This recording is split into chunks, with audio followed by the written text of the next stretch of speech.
Good evening, everyone. Today we are going to discuss functional structure. ठीक है, आज हम फंक्शनल स्ट्रक्चर डिस्कस करेंगे. मैंने आपको डिविजनल स्ट्रक्चर के बारे में बताया था. देखिए, ऑर्गेनाइजेशन जो होती हैं छोटे लेवल पर भी बिजनेस करती हैं, बड़े लेवल पर भी बिजनेस करती हैं. जब एक ऑर्गेनाइजेशन बड़े लेवल पर बिजनेस करती है तो फिर ऑर्गेनाइजेशन में अलग अलग फंक्शंस हो जाते हैं जिन्हें हम डिपार्टमेंट्स भी बोलते हैं. जैसे आपने देखा होगा, एक कंपनी में बहुत सारे डिपार्टमेंट्स होते हैं. फाइनेंस डिपार्टमेंट होता है जो सभी डिपार्टमेंट को फाइनेंस का अरेंजमेंट करवाता है. फिर परचेज डिपार्टमेंट होता है. ठीक है, इसी तरीके से आपने देखा सेल्स डिपार्टमेंट होता है, मार्केटिंग डिपार्टमेंट होता है. हर डिपार्टमेंट का अपना अलग अलग काम है. ठीक है, इसी तरीके से रिसर्च एंड डेवलपमेंट डिपार्टमेंट, जिसे हम R&D डिपार्टमेंट बोलते हैं. ऑर्गेनाइजेशन में एम्प्लॉइज़ की रिक्रूटमेंट, उन्हें नौकरी देना, उनका सिलेक्शन करना, HR डिपार्टमेंट, उनकी सैलरी वगैरह सब बनाना HR डिपार्टमेंट का काम होता है. और इवन कई सारे स्कूल में ये डिपार्टमेंट्स होते हैं. सारे तो हो नहीं सकते क्योंकि वो ख़रीदना बेचना तो करते नहीं, लेकिन HR डिपार्टमेंट वहाँ भी होता है. ठीक है, तो होता क्या है, फंक्शनल स्ट्रक्चर हम किसे बोलते हैं, ध्यान से सुनिएगा. फंक्शनल स्ट्रक्चर का मतलब ये होता है कि जो एक जैसे नेचर की जॉब्स हैं, ठीक है, उनका एक ग्रुप बना दो. जैसे मैं आपको बताऊं, सबसे पहले आप ये देखिए फंक्शनल स्ट्रक्चर कहाँ पाया जाता है. सिंगल और one type of product manufacturing company, वो कंपनी जो एक प्रोडक्ट बनाती हैं. जैसा अगर कोई कंपनी टी लीव्स का बिजनेस करती है और कुछ भी प्रोड्यूस नहीं करती, तो वो कंपनी फंक्शनल स्ट्रक्चर फॉलो करेगी. और अगर more than one category of product है तो हमने सीखा था उसमें कौन आ जाता है, डिविजनल स्ट्रक्चर. तो याद रखना, सूटेबिलिटी आपको बहुत ज़्यादा ज़रूरी है. तो मान लो अगर कोई कंपनी टी लीव्स बनाती है, ठीक है, वैसे तो बहुत कम कंपनीज़ हैं जो एक जैसा प्रोडक्ट बनाती हैं. अदरवाइज़ ज़्यादातर कंपनीज़ जो हैं वो क्या करती हैं, वो काफ़ी सारी कैटेगरी ऑफ प्रोडक्ट में डील करती हैं. जैसे मैं वुडलैंड की बात करूं, वुडलैंड कंपनी है. वुडलैंड कंपनी फुटवेयर भी बनाती है, यानी कि उसमें शूज़ आ गए, ट्रैकिंग शूज़ आ गए, लेदर शूज़ आ गए, स्पोर्ट शूज़ आ गए, लेडीज़ शूज़ आ गए, ये सारी चीज़ें आ गई. इसी तरीके से वुडलैंड जो है वो गारमेंट्स में भी है. शर्ट्स आती हैं उसकी, टी शर्ट्स आती हैं. ठीक है, वो परफ्यूम भी बनाती है. तो ये देखिए, more than one category of product हो गया. तो ज़्यादातर companies practically divisional structure follow करती हैं बिकॉज वो more than one category of product produce करती हैं. लेकिन अगर कोई कंपनी सिर्फ टी लीव्स बना रही है तो वो क्या करेगी, वो एक ही प्रोडक्ट बनाएगी और वो ऑर्गेनाइजेशन का जो स्ट्रक्चर फॉलो करेगी वो फंक्शनल स्ट्रक्चर है. अब क्या होंगे, इस कंपनी में बहुत सारे डिपार्टमेंट्स होंगे. ये सारे finance, purchase, sales, marketing, R&D, HR. बताया, पहली सूटेबिलिटी है सिंगल और वन टाइप ऑफ प्रोडक्ट होना चाहिए. दूसरा, high degree of specialisation in every function. यहाँ फंक्शन का मतलब डिपार्टमेंट है. क्या है यहाँ फंक्शन का मतलब, डिपार्टमेंट. यानी कि इस कंपनी में जहाँ पर एक प्रोडक्ट बनाया जाता है वहाँ हर डिपार्टमेंट में स्पेशलाइजेशन होना चाहिए. और किसी भी डिपार्टमेंट में स्पेशलाइजेशन तभी आएगा जब उस डिपार्टमेंट में वो लोग काम करेंगे जो उस काम करने के लायक हैं, जो उस काम करने के काबिल हैं, और उन्हें वही काम दिया जा रहा है जिसके लिए उन्हें हायर किया गया है. क्लियर हो गई बात. Size of the organisation is large. Organisation बड़ी होनी चाहिए क्योंकि आपको पता है डिपार्टमेंट सिर्फ उसी ऑर्गेनाइजेशन में होंगे जहां ऑर्गेनाइजेशन बड़े लेवल पर काम करेगी. डाइवर्सिफाइड एक्टिविटीज़ ज़्यादा होनी चाहिए. तो अब हम पढ़ते हैं. देखिए यहाँ पर मैं इसका एग्ज़ाम्पल लेता हूँ. इन अ मैन्युफैक्चरिंग कंसर्न का हो, कंपनी का हो, एंटरप्राइज का हो, ठीक है. तो एक मैन्युफैक्चरिंग ऑर्गेनाइजेशन में डिवीजन ऑफ वर्क, काम को बांटा जाता है इनटू की functions, will create different departments. जैसे कि HR डिपार्टमेंट होगा, मार्केटिंग डिपार्टमेंट होगा, R&D डिपार्टमेंट होगा, एंड सो ऑन. क्लियर हो गई बात. तो अब हम बात करते हैं फंक्शनल स्ट्रक्चर होता क्या है। फंक्शनल स्ट्रक्चर वो ऑर्गेनाइजेशनल स्ट्रक्चर का टाइप है जो बनाया जाता है by grouping of jobs of similar nature under major functions. अब मैं आपको बताऊं, ध्यान से सुने। कोई भी चीज़ जो परचेज करने को लेकर है और परचेज से रिलेटेड है, ठीक है, grouping of jobs of similar nature, वो सिमिलर नेचर की हैं, यानी कि सारी परचेज से कनेक्टेड हैं। आप उन सबको परचेज डिपार्टमेंट में डाल दो। कहाँ डाल दो? उन सबको परचेज डिपार्टमेंट में डाल दो।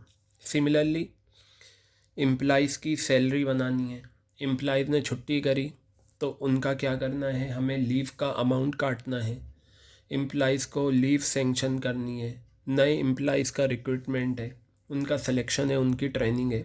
इससे रिलेटेड जितने भी काम हैं वो सब एचआर डिपार्टमेंट में। यानी कि एक जैसे नेचर के काम, grouping of jobs of similar nature, एक जैसे नेचर की जो जॉब्स हैं उन्हें आप ग्रुप कर दो और अंडर मेजर फंक्शन। मेजर यहाँ फंक्शंस का मतलब बेटा क्या है? डिपार्टमेंट से। इन फंक्शनल स्ट्रक्चर हर मेजर फंक्शन को हम क्या बोलते हैं? डिपार्टमेंट, जो मैंने अभी बात बताई, ठीक है। अब ये जो 2 पॉइंट है ना, ये मोस्ट इम्पॉर्टेंट है और एग्ज़ाम में आए हैं। Every even territory wise grouping is also included in functional structure, ठीक है।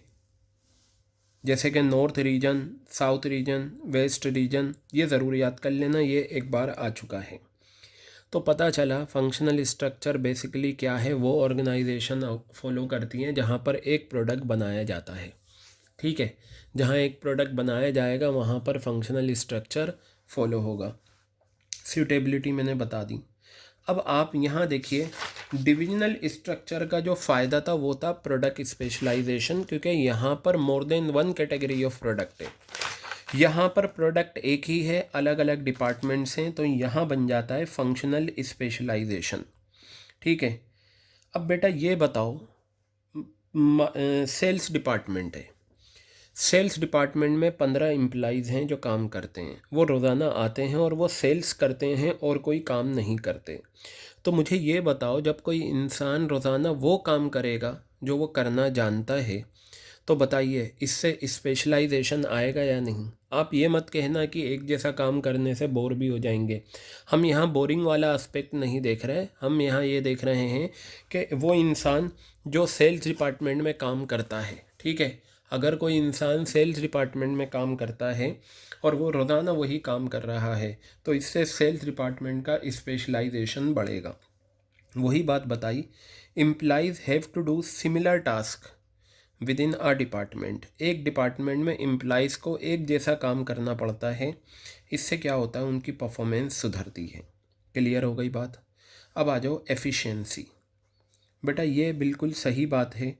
देखिए कैसे होती है, फंक्शनल स्ट्रक्चर से मैनेजरियल एफिशिएंसी भी बढ़ती है और ऑपरेशनल एफिशिएंसी। यहाँ 2 वर्ड आए, एक आया है मैनेजरियल एफिशिएंसी और एक आया है ऑपरेशनल एफिशिएंसी।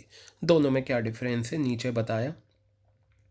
ऑपरेशनल एफिशिएंसी का मतलब ये हो गया because of performing the same work again and again. ये बताओ, जो एम्प्लॉइज़ हैं वो R&D डिपार्टमेंट में हैं 10 एम्प्लॉइज़, ये रिसर्च और डेवलपमेंट का काम करते हैं रोज़ाना के प्रोडक्ट में, और नई नई रिसर्च क्या हो सकती है, क्या डेवलपमेंट हो सकता है। तो बेटा जब ये रोज़ाना यही काम करेंगे तो इससे इनकी ऑपरेशनल एफिशिएंसी बढ़ेगी। ऑपरेशन का मतलब बिजनेस, ठीक है। तो ऑपरेशनल एफिशिएंसी कैसे बढ़ती है? जब एक काम को बार बार किया जाता है। और मैनेजरियल एफिशिएंसी कैसे बढ़ती है? In utilization of manpower. Manpower को यूटिलाइज यानी कि एम्प्लॉइज़ को यूटिलाइज़ करना आपके लिए आसान हो जाता है, क्योंकि जो R&D वाले हैं वो R&D में ही रहेंगे और कहीं नहीं जाएंगे। फिर तीसरा पॉइंट आता है बेटर कंट्रोल एंड कोऑर्डिनेशन। बेटा हर डिपार्टमेंट को आसानी से कंट्रोल किया जा सकता है। बताया it promotes control and coordination with in a department because of similarity in the task being perform. एक जैसा टास्क रोज़ाना करना है। Ease in training of employees. देखो हर ऑर्गेनाइजेशन में एम्प्लॉइज़ को ट्रेनिंग दी जाती है, ठीक है। हर ऑर्गेनाइजेशन में एम्प्लॉइज़ को क्या दी जाती है? ट्रेनिंग दी जाती है। अब हमें पता है कि जो परचेज डिपार्टमेंट के एम्प्लॉइज़ हैं इन्हें सिर्फ परचेज से रिलेटेड ट्रेनिंग देनी है। जो मार्केटिंग डिपार्टमेंट में एम्प्लॉइज़ हैं इन्हें सिर्फ मार्केटिंग से रिलेटेड ट्रेनिंग देनी है। जो एचआर डिपार्टमेंट के एम्प्लॉइज़ हैं उन्हें सिर्फ एचआर डिपार्टमेंट से रिलेटेड ट्रेनिंग देनी है। तो इसलिए हमारे लिए ट्रेनिंग देना आसान हो जाता है, वही हमारा फोर्थ पॉइंट है। बताया functional structure makes training of employees easier. क्यों? As the focus is only on a limited range of skills. यहाँ बताया लिमिटेड रेंज ऑफ स्किल्स, यानी कि जो मार्केटिंग डिपार्टमेंट के एम्प्लॉइज़ हैं उन्हें सिर्फ मार्केटिंग स्किल्स ही सिखानी है, इसलिए वर्ड आया लिमिटेड रेंज ऑफ स्किल्स। जो मार्केटिंग के लोग हैं उन्हें हमें फाइनेंस की स्किल्स नहीं सिखानी, उन्हें हमें परचेज़ की स्किल्स नहीं सिखानी, उन्हें हमें सेल्स की स्किल्स नहीं सिखानी, उन्हें हमें सिर्फ मार्केटिंग की स्किल्स सिखानी है। इसलिए यहाँ ये वर्ड आया। फोकस किस पे रहता है? Limited range of skills. आगे बताया the employees of finance department are given training of financial issues. सही बात है, तो इससे ट्रेनिंग आसान हो जाएगी। कि यहाँ हम क्या करते हैं, देखिए यहाँ वर्ड आया था grouping of jobs of similar nature. एक जैसे नेचर की जो नौकरियाँ हैं उन्हें ग्रुप कर दो। फाइनेंस से रिलेटेड जितनी भी जॉब्स हैं सबको ग्रुप करके फाइनेंस में डाल दो। परचेज से रिलेटेड जितनी भी नौकरियां हैं उन सबको ग्रुप करके एक जैसे नेचर की नौकरियों को ग्रुप करके परचेज में डाल दो। क्लियर हो गई बात?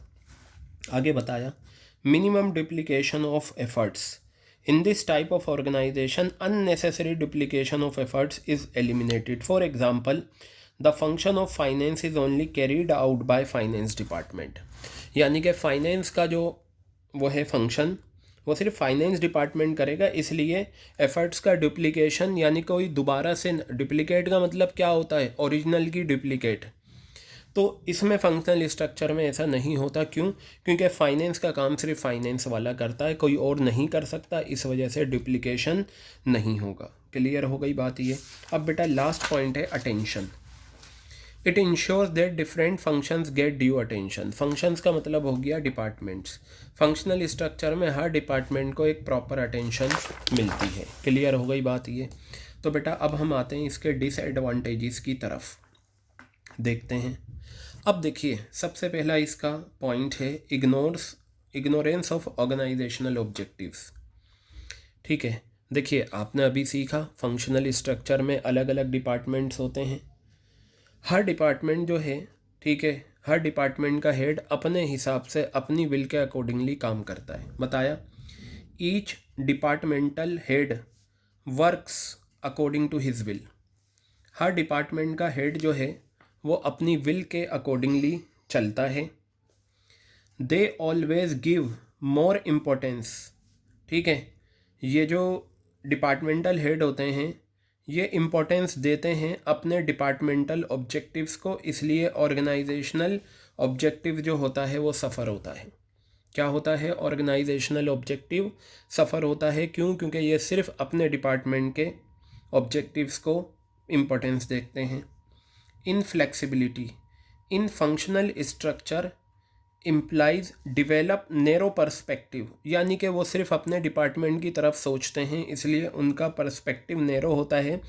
क्यों? क्योंकि they get training in one area और स्किल ओनली। अब जो फाइनेंस वाले उन्हें फाइनेंस की स्किल सिखाई जाती हैं और दूसरे स्किल्स नहीं सिखाई जाती।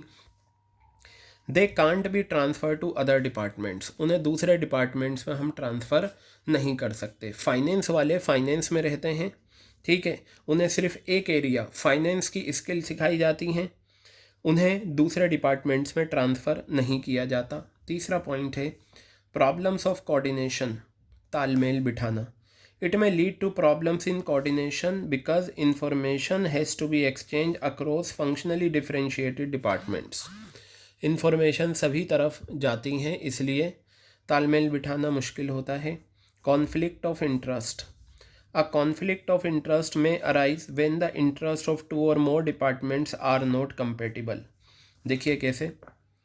सेल्स डिपार्टमेंट जोर देता है on giving discount to increase sale. Sales department ने ये कहा जी आप गिविंग डिस्काउंट दीजिए, सेल्स को बढ़ाना है। फाइनेंस डिपार्टमेंट ये कहता है जी पुट्स ऑब्जेक्शन, इस बात पर ऑब्जेक्शन लगाता है। क्यों? क्योंकि इससे रेवेन्यू कम हो जाएगी। तो इसलिए कहा conflict of interest. Sales department की दिलचस्पी क्या है? गिविंग डिस्काउंट दो ताकि सेल को बढ़ाओ। और फाइनेंस डिपार्टमेंट का दिलचस्पी ये है कि जी इस पर ऑब्जेक्शन लगा दो क्योंकि इससे हमारी रेवेन्यू कम हो जाएगी। तो ऐसा होता है। लास्ट पॉइंट है less emphasis on overall objective of organisation. Functional structure places less emphasis on overall enterprise. Functional structure जो होता है वो बहुत कम एम्फेसिस करता है पूरी एंटरप्राइजेस पर rather than the objective pursued by functional head.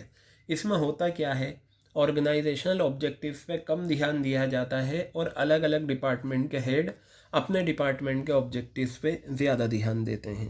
Clear हो गई बात? अब आप ये देखिए फंक्शनल स्ट्रक्चर में क्या होता है, डिपार्टमेंट्स होते हैं या नहीं, और यही सारे डिपार्टमेंट डिविजनल हेड में एक से ज़्यादा प्रोडक्ट होते हैं। जैसे कॉस्मेटिक है तो कॉस्मेटिक एक प्रोडक्ट की लाइन है, गारमेंट्स 2 प्रोडक्ट की लाइन हो गई, फुटवियर 3 प्रोडक्ट की लाइन हो गई।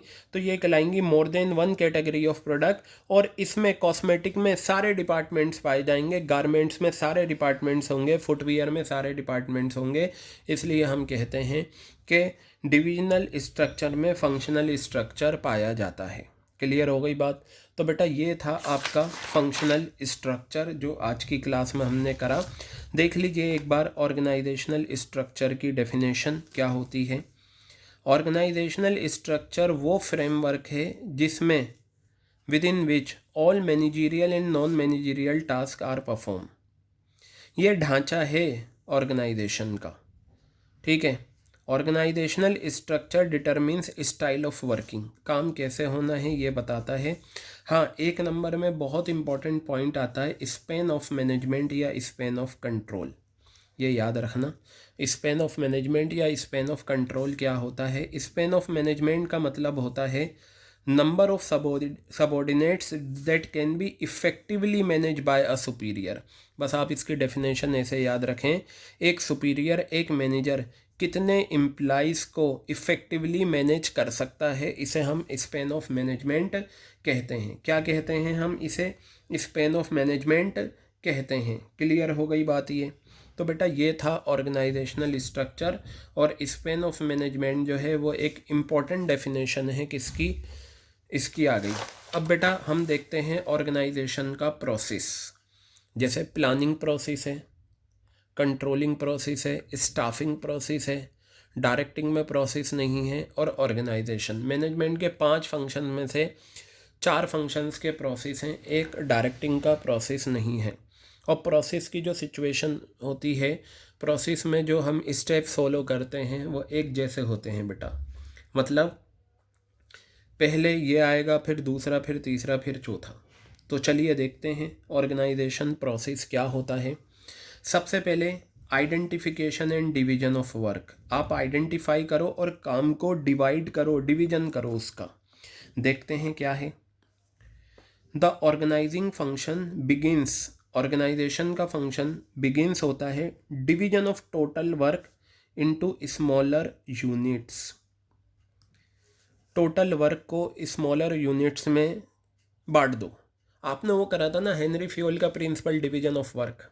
जैसे मैं ये कहूँ शर्ट जो है, शर्ट बनाना वो एक टोटल वर्क है। क्या है? शर्ट बनाना एक टोटल वर्क है, कंप्लीट शर्ट तैयार। ठीक है, तो टोटल वर्क क्या है? शर्ट बनाना। अब इस शर्ट के स्मॉलर यूनिट्स क्या होंगे? कॉलर एक ग्रुप बनाएगा, ठीक है, ये आ गया। स्टिचिंग एक ग्रुप करेगा, 3-4 लोग मिलकर करेंगे, ठीक है। बटन एक ग्रुप लगाएगा 4-5 लोगों का। पैकिंग एक बंदा करेगा, ठीक है। और शर्ट पे आयरन तैयार होने के बाद एक ग्रुप करेंगे। तो बेटा ये सारे जो हैं कुछ लोग परफॉर्म कर रहे हैं। जैसे यहाँ 2 लोग हैं, यहाँ पर 3 लोग हैं, यहाँ पर 4 हैं, यहाँ 5 हैं, यहाँ 2 हैं। ये जो collar, stitching, button, iron, packing, ये कहलाते हैं स्मॉलर यूनिट्स, या इन्हें जॉब भी बोलते हैं। क्या बोलते हैं हम इन्हें? जॉब। ये 5 मिलकर कंप्लीट काम हो जाएगा टोटल वर्क, और वो क्या है? शर्ट बनाना। तो देखो नीचे भी बताया स्मॉलर यूनिट का मतलब होता है job. Each unit of total work, ये यूनिट हैं। टोटल वर्क क्या है? शर्ट। इस टोटल वर्क की unit collar, stitching, button, iron, packing, each unit of total work is called a job. ये जॉब है। स्टिचिंग एक जॉब है, बटन लगाना एक जॉब है, आयरन करना एक जॉब है, पैकिंग करना एक जॉब है। ठीक है। And an individual in the organisation is assigned one job only, और एक ऑर्गेनाइजेशन में एक इंडिविजुअल को सिर्फ एक ही जॉब दी जाती है। ठीक है, एक ऑर्गेनाइजेशन में एक इंडिविजुअल को सिर्फ एक ही जॉब दी जाती है। The division of work into smaller jobs leads to specialisation. बिल्कुल सही बात है। उस प्रिंसिपल में भी आपने यही सीखा था कि अगर आप किसी इंसान को रोज़ाना स्टिचिंग का काम दे रहे हो तो वो रोज़ाना स्टिचिंग का काम करेगा, अच्छे से स्टिचिंग करेगा। इससे क्या होगा? स्पेशलाइजेशन आएगा। क्यों? क्योंकि because jobs are assign to individuals को जॉब दी जाती हैं उनकी क्वालिफ़िकेशन के हिसाब से और उनकी कैपेबिलिटीज़ के हिसाब से। क्लियर हो गई बात बेटा? पूरा का पूरा ये मैं आपको बताऊं, डिवीजन ऑफ वर्क प्रिंसिपल आपने करा था, उसकी ही एक्सप्लेनेशन है। तो एक ऑर्गेनाइजेशन में जो ऑर्गेनाइजिंग प्रोसेस स्टार्ट होता है वो होता है, सबसे पहले आप टोटल काम को छोटे छोटे पार्ट्स में बांट दो, और वो छोटे छोटे पार्ट्स क्या कहलाते हैं? स्मॉलर यूनिट्स, या उन्हें जॉब बोलते हैं। और ये जो जॉब है ये आप उसी इंसान से कराओ जो उसको करने के काबिल है, प्रॉपर क्वालिफिकेशन रखता है और कैपेबल है। जैसे एक एग्जांपल दिया, इन अ बैंक, एक बैंक में every individual is assigned a job. Her individual को एक जॉब असाइन की जाती है, एक काम दिया जाता है। जैसे एक कैशियर कैश एक्सेप्ट करता है, एक कैशियर पेमेंट करता है, एक पर्सन चेक बुक इशू करता है, एक पर्सन चेक रिसीव करता है, एक पर्सन लोन के रिगार्डिंग बातें करता है। ठीक है, इस तरीके से तो एक बैंक में हर एम्प्लाई को छोटा छोटा काम दे रखा है, स्मॉलर यूनिट्स। इससे क्या होगा? स्पेशलाइजेशन आएगा। क्या आएगा? इससे स्पेशलाइजेशन आएगा। क्लियर हो गई बात ये? तो चलिए अब हम आगे बढ़ते हैं। With division of work into jobs, जब हम टोटल वर्क को, पूरे काम को जॉब्स में बांट देते हैं, the banks work very smoothly and systematically, तो बैंक बिल्कुल स्मूथली और सिस्टमेटिकली काम करती हैं। आई थिंक पहला पॉइंट आपके बिल्कुल अच्छे से क्लियर है। जो हेनरी फ्यूल का पहला प्रिंसिपल था डिवीजन ऑफ वर्क, बेटा उसमें हमने यही तो सीखा था। उसमें हमने क्या सीखा था कि हम क्या करेंगे, एक काम को छोटे छोटे पार्ट्स में बांट देंगे और वो छोटे छोटे पार्ट्स हम उसी इंसान से कराएंगे जो उस काम को करने के काबिल हैं। क्लियर हो गई बात? अब हम आगे बढ़ते हैं और दूसरा पॉइंट है हमारा डिपार्टमेंटलाइजेशन। आपने काम को बांट दिया, अब आप फंक्शनल डिपार्टमेंट्स बनाओ या डिविजनल स्ट्रक्चर फॉलो करो। वही बात बताई। जैसे after dividing the work in smaller jobs, यानी कि पहले पॉइंट की बात हो रही है। जब आप after dividing the work into smaller jobs, then those activities which are similar in nature are group together. वो नौकरियां जो एक जैसी हैं उन्हें ग्रुप टुगेदर कर दो। चलो इसका मैं एक एग्जांपल बताता हूँ। रॉ मटेरियल को ख़रीदना, मैन्युफैक्चरिंग पार्ट्स को ख़रीदना, ये सब परचेज से रिलेटेड हैं। ये सब सिमिलर नेचर क्या है इनका? परचेज करना। इनको ग्रुप करके परचेज डिपार्टमेंट में डाल दो। ये कहलाता है grouping of jobs of similar nature. Purchase of raw material, purchase of manufacture parts, हम प्रोडक्शन के लिए रॉ मटेरियल भी ख़रीद रहे हैं और दूसरे मैन्युफैक्चरिंग पार्ट्स भी ख़रीद रहे हैं। Are given to purchase department, हम किसे देते हैं? परचेज डिपार्टमेंट को दे देते हैं। ये एडवर्टीज़मेंट और सेल से रिलेटेड काम मार्केटिंग डिपार्टमेंट को दे दिया जाता है। ठीक है, और फाइनेंस का अरेंजमेंट, अकाउंट्स का रिकॉर्ड करना किसको दिया जाता है? फाइनेंस डिपार्टमेंट में दिया जाता है। तो ये purchase of raw material, purchase of manufacturing parts, बेटा दोनों ही परचेज हैं, ये कहलाते हैं सिमिलर नेचर। इन्हें ग्रुप कर दो, ग्रुप करके एक साथ इन्हें परचेज डिपार्टमेंट में डाल दो। ठीक है, अब आगे बताया डिपार्टमेंटलाइजेशन का मीनिंग। डिपार्टमेंटलाइजेशन का मतलब होता है process of grouping the activities of similar nature under same departments. ठीक है, वही बात आ गई ऊपर वाली, grouping the activities of similar nature. देखिए सिमिलर नेचर की एक्टिविटीज़ क्या हैं? रॉ मटेरियल ख़रीदना, मैन्युफैक्चरिंग पार्ट्स का ख़रीदना, ये परचेज डिपार्टमेंट में चली गई। सेम नेचर ऑफ एक्टिविटीज़ क्या हैं? Advertisement, sales. Same nature of activities क्या हैं? Financial arrangement, maintenance of accounts. Clear हो गई बात? दो तरह के डिपार्टमेंट्स होते हैं, एक फंक्शनल और एक डिविजनल, जो हम डिस्कस कर चुके हैं। तो ऑर्गेनाइजेशन के प्रोसेस में बेटा हमने क्या बात सीखी? ऑर्गेनाइजेशन के प्रोसेस में हमने ये सीखा कि सबसे पहले हम क्या करेंगे, जो एक जैसे नेचर का काम है, ठीक है, उसे हम ग्रुप करेंगे और उसे एक डिपार्टमेंट में ले जाएंगे। तीसरा बात आती है असाइनमेंट ऑफ ड्यूटीज़। सबसे पहले हमने काम को छोटे छोटे स्मॉलर यूनिट्स में बांटा, ठीक है, और हर जॉब को ऐसे बंदे को दे दिया जो उसको करने का स्पेशलाइज है, ठीक है। फिर हमने क्या करे, डिपार्टमेंट्स बना दिए। क्या करें हमने? डिपार्टमेंट्स बना दिए। तो अब देखिए assignment of duties. After dividing the organisation into specialised departments, जब हम ऑर्गेनाइजेशन को स्पेशलाइज्ड डिपार्टमेंट्स में बांट देते हैं, अब स्पेशलाइज आपको पता है, परचेज होता है, सेल्स होता है, ये सारे स्पेशलाइज्ड डिपार्टमेंट्स हैं। Each individual working in different department is assigned a duty matching to his skill and qualification.